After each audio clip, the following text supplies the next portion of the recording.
welcome to Turn the Page, the official podcast of the Syosset Public Library.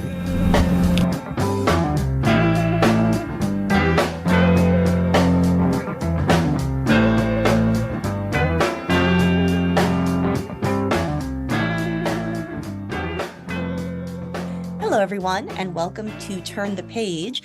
I'm your host today, Jenn, and I am here with the author of a really fascinating and riveting nonfiction story about some really very recent and very fascinating economic kerfuffles, let's say. Could I ask you to introduce yourself and your book, please?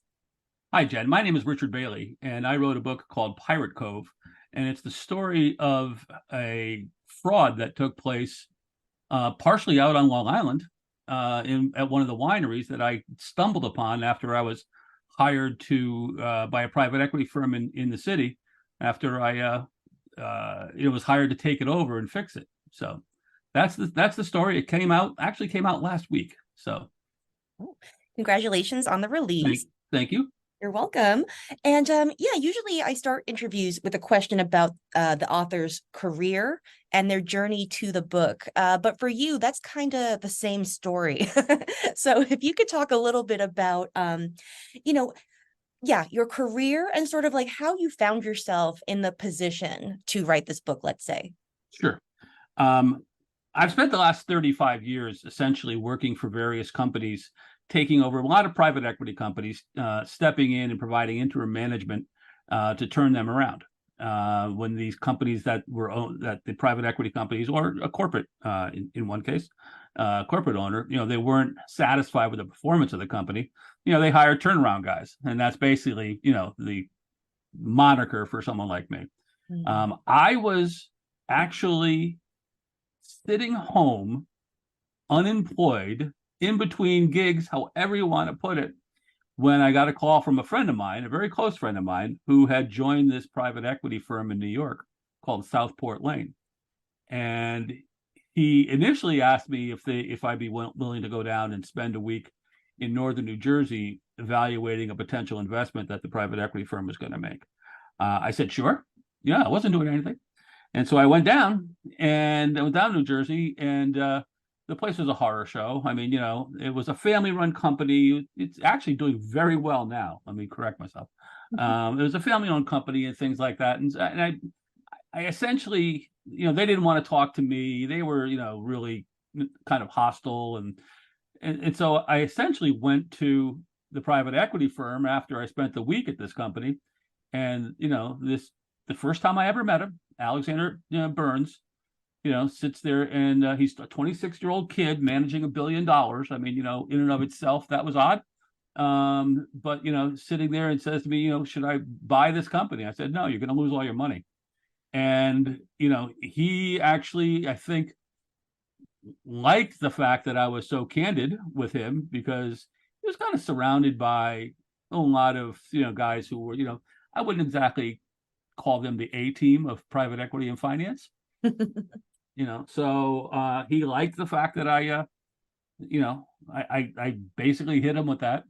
And then, he asked about a month later, they asked me if I'd go take a look at this vineyard out on Long Island. Now, I grew up in Connecticut, right on New Haven, right across the Sound from, probably Riverhead. And, I never knew that they were vineyards out on Long Island. I thought all wine from New York wine was from upstate. So I went out there, and, it was just, but this one they had already purchased, and they had spent $12.75 million in cash for the vineyard, a thing called Premium Wine Group. It also came with this big, huge, 8,000 square foot mansion in the middle of the vines, stunningly gorgeous, AAA assets. But he paid $12.75 million cash, and I couldn't figure out how the value get above $5.5 million. So it just didn't make sense to me, So then he asked me if I was interested in running it to fix it. And, sure, why not? And from that point on, just a series of odd events kept on happening. There was so much money slushing around in the corporate accounts and I've been at this a long time, and that's usually not the way at a company that is struggling to survive. There's not usually hundreds of thousands of dollars coming in one day and going out the next. I mean, things like that. So there was a lot of things that just kind of, I immediately became suspicious of.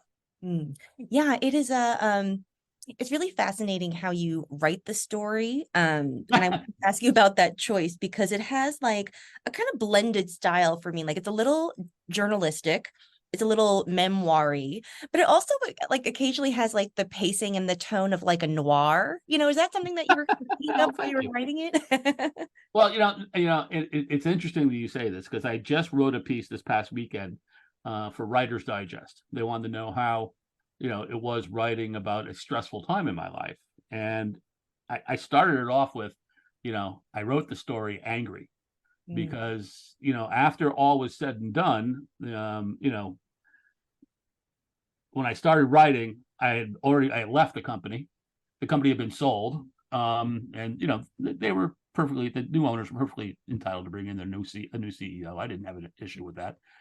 But, after going through the whole thing with the FBI and lawyers and accountants and all of this, I was sitting there back to being unemployed again, and it was, I was angry. I was angry because I realized that all those people that were by my side, as I'm doing all this crazy undercover stuff, that was just another day at the office for them. I mean, for me, it was my life. It was, it was pretty serious stuff. So yeah, I started to write it. Started to write it in earnest after Alexander Burns committed suicide. And I opened the book with that moment when the FBI, the lead agent for the FBI, called me and said, he has a deep, deep, deep Mississippi drawl, and he sits there and he says, "Hey, I just want you to know before it gets in the media, it'll probably be in the media tomorrow, Alex Burns committed suicide." And, my response was, fairly profane because I was completely caught off guard. And that's when I started writing it for real. Because, until then, and that was in 2021, that was 2 years ago last week. And that, the problem is up until then, there was no ending to the story. Now we had an ending. Wow. Yeah, I know it's sad too, because he was, you say this about a kid who, pulled off a humongous felony, but there was something, and a lot of us who worked there have talked about this afterwards. There was something kind of likable about him. He was young, he was naive, he was insecure. He wanted to be one of the cool kids. Not that we were, but he wanted to be one of the cool kids, and he wanted people to be in awe of him. And that was his fatal flaw, is he would promote any sort of story that made him, that he thought would make people in awe of him. And the first thing he said to me, the absolute first thing he said to me, and this is in the book, my son had just started his freshman year at Yale, and he goes, "I understand your son's a classics major at Yale." I said, "Yeah." He goes, "I was a classics major until I got thrown out for running a hedge fund in the dormitory, and the head of the endowment was angry that I was beating him." Now, I'm from New Haven, and worked in the city of New Haven. I kind of didn't know him well, but I had met him years ago, that David Swenson, who was the head of the Yale endowment, who was a legend in the investing business, and that just all seemed kind of weird.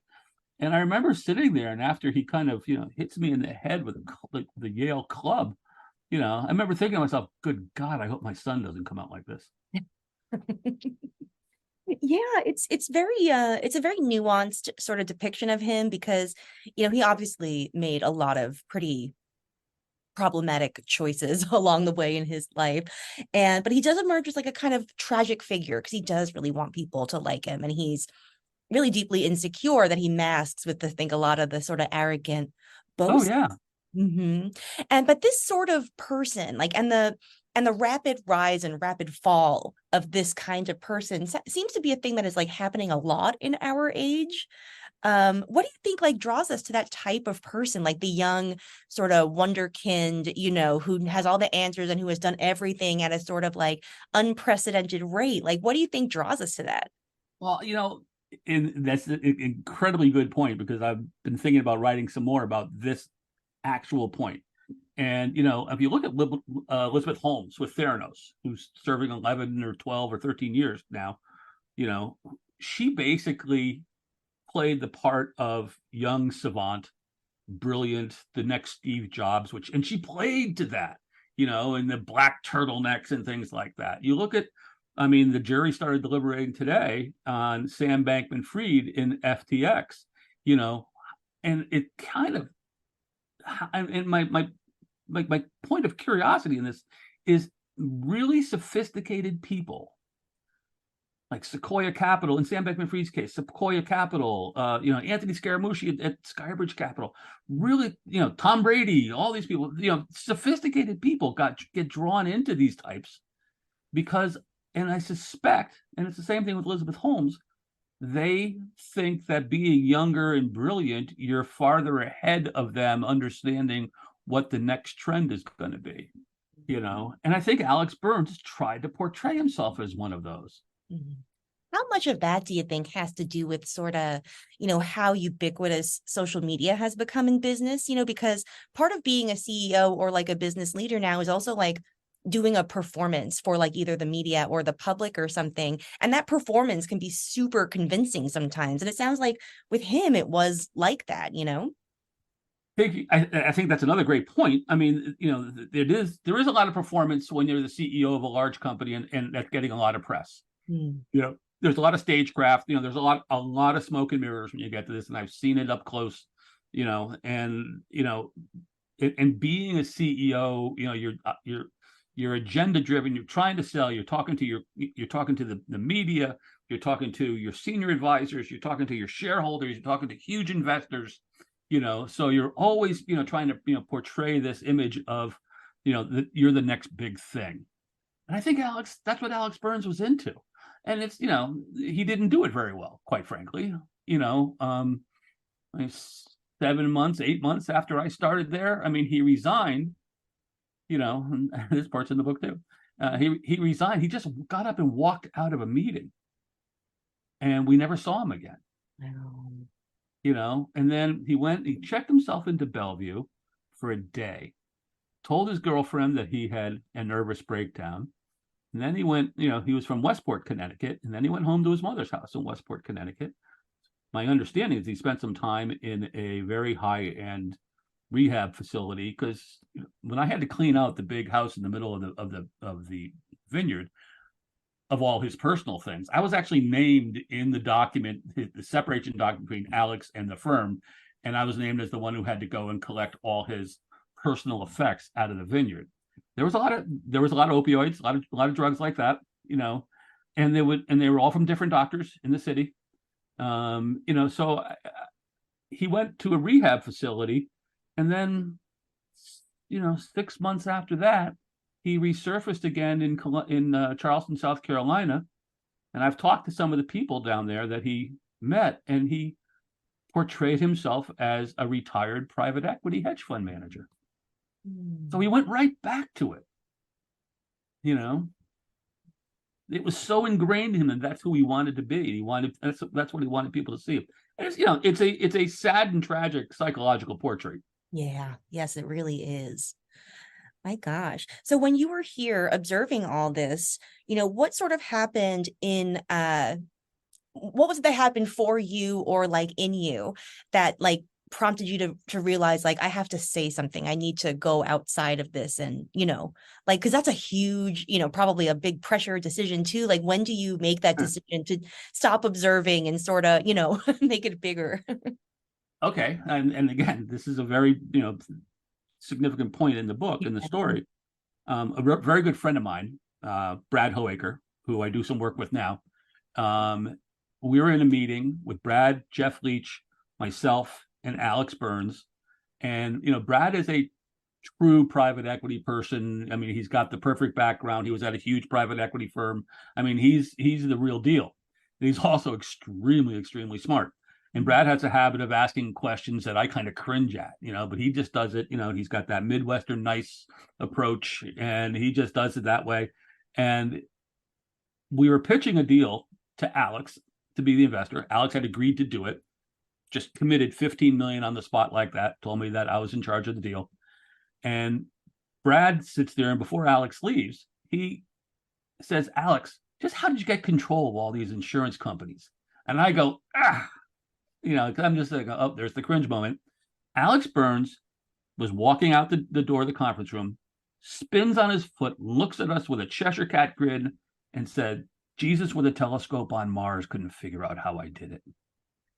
And I'm like, Brad, Jeff, and I are just sitting there, slack-jawed, just completely stunned that he would say something that ridiculous. And he turned around and he walked out the room.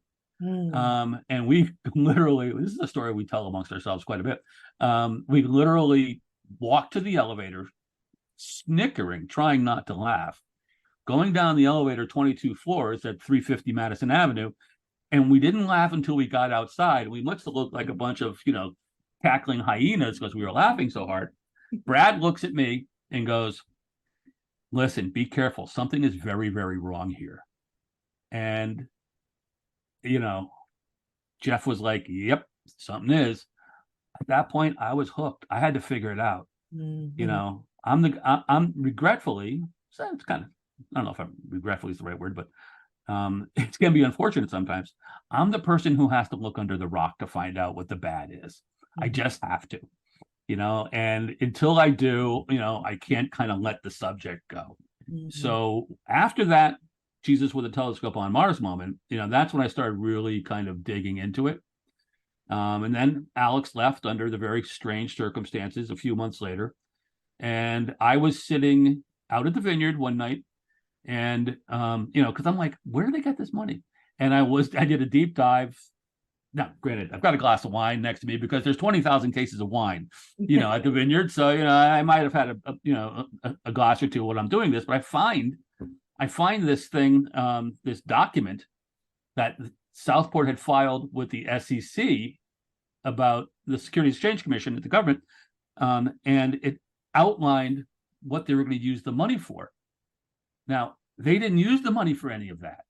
And they made lots of misrepresentations in that document. So I knew right there that I knew we had securities fraud, but I didn't really. It was about 2 weeks later, I was watching, the series on television, American Greed on CNBC at night. They were doing one about a guy who basically did the same thing to an insurance company in New York, in Long Island, Sterling National Company. And he ripped off $425 million, and he received the longest sentence for a white collar crime in history. He was sentenced to 845 years in prison. And I lost it at that point. And then it's a long path how I got to the FBI, but it took probably another year to get to the FBI. I'm so glad that you gave that answer, because it was a leading question trying to get you to tell that story about what he said in that boardroom that day, because it really is mind-blowing. Like, to think about what's happening in real life. We still laugh about it. Yeah. And it's such a, it's almost like it's too good a line almost. Like, you can see it in like the movie version of this, Yeah. And there's such an interesting sort of dichotomy there with him that it's sort of that phenomenon of wanting to get away with something, but then also being so proud that you're going to get away with it that you resist showing it off. Yeah, you undermine yourself, Yeah. Oh, I think that was very, very much the case with him. I mean, but yeah, I mean, they would buy these companies. They literally printed the stock certificates saying that they were, and then testified and vouched that they were worth $50 million. And they would hand these to insurance regulators in Texas, in Louisiana, and South Carolina. And the insurance regulators took them, which, doesn't speak highly for them. And they just, my first meeting with the FBI, they asked me, do you think they planned to be criminals? And at the time, I didn't think so. I just thought, well, I think they did what they had to do to get a hold of the first insurance company. But then when they had $50 million sitting on the balance sheet of that insurance company, they couldn't help themselves. They had to conspire to figure a way to get that in their hands. And, maybe I was naive and maybe they were just intended to be, crooks all along, but, they did it though. Yeah. Wow. So this, what you saw and what transpired, had a lot of effects for you in terms of your career because you're doing something else now. So what has been, what have things been like for you since this all unfolded? Ooh, it's been difficult, Mm, quite frankly. As I said, I wrote the story angry, mm, and, you know, and and I had, I told my mother the story. She's 95 now. I told my mother the story, who's a nice New York girl. And she sits there and she goes, write it down. And she was like insistent every time I talked to her on the phone, I go down to see her, write it down. mm, So, writing it down kind of was a little bit of therapy. mm, Quite mm. frankly, I got it off my chest. But yeah, I didn't work for another 3.5 years after I left the vineyard. And that's why I said I was angry because, everybody else just, the FBI guys, they moved on to the next case. Lawyers moved on to the next case, and I was going, intellectually, I was going 1,000,000 miles an hour for 2 to 3 years. Mm. And then all of a sudden I went to a screeching halt, stop. And, I found it difficult you know, the first 6 to 8 months I found very, very difficult. But I channeled that into I got my scuba license, I went scuba diving, we went down to the Caribbean, I went scuba diving, things like that. Mm. Sailing, all sorts of, ridiculous, passions and things like that. But yeah, it was horrible, quite frankly. And you're now doing more things with fraud detection now, right? Is that sort of like I not really, no. I got my certified during the time when I was hanging around angry. I decided to take the certified fraud examiner's course and become a certified fraud examiner. I found that it was all pretty common sense, Mm. and so I thought about it for a little while, but then I got hooked up with this other opportunity, and I'm enjoying that. I'm enjoying that a great deal. Oh, nice. It's back to normal business. It's not life and death every moment. That sounds good. It sounds like you need that after after Well, yeah, as I told people that the whole experience at the vineyard and the FBI and the Southport Lane guys and there was the lawyers for the insurance companies that were defrauded. I said it was like it was a multi-dimensional chess game for a couple of years. And I shame on me. I kind of enjoyed that part. Yeah. A lot of sleepless nights, but I enjoyed sitting there just kind of gaming things out of my head. Okay, if this happens, that happens. If this happens, that happens. Oh, wow. Well, you said that there were some things you wanted to expand on in writing, perhaps. So, do you think you'll write another book? Yeah, I don't think there's anything exciting in my life that'll sit there and make it, a nonfiction. I think it's going to be a fiction. Oh, But nice. yeah, I've got an idea of kind of, what happens if a private equity, firm, is, money launders, for, drug cartels or things along those lines, and they all pool up because they try to, well, I don't want to get too far into it, but Yeah. it's just an idea right now. But what happens if, they sit there and they wind up kind of being legitimate in what they've pooled their ill-gotten gains, their trillions in ill-gotten gains to. So, Oh, it sounds very cool. And I'm very excited to read that. So Godspeed on your writing. That sounds thank great. you. It's not, I have found that I enjoy writing, but but it's not fun. It's not. It's fun having done it. It's not fun while you are doing it. That's correct. I mean, it's hard. It's like exercise, which I don't do as much as I used to. The toughest part is getting started. You feel great when you're done. Yep, 100%.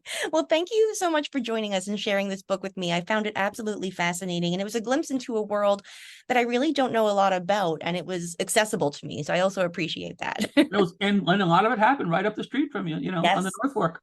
Yeah, of very local interest. Like I've been to a lot of those wineries. So thank you again. I Well, really thank you.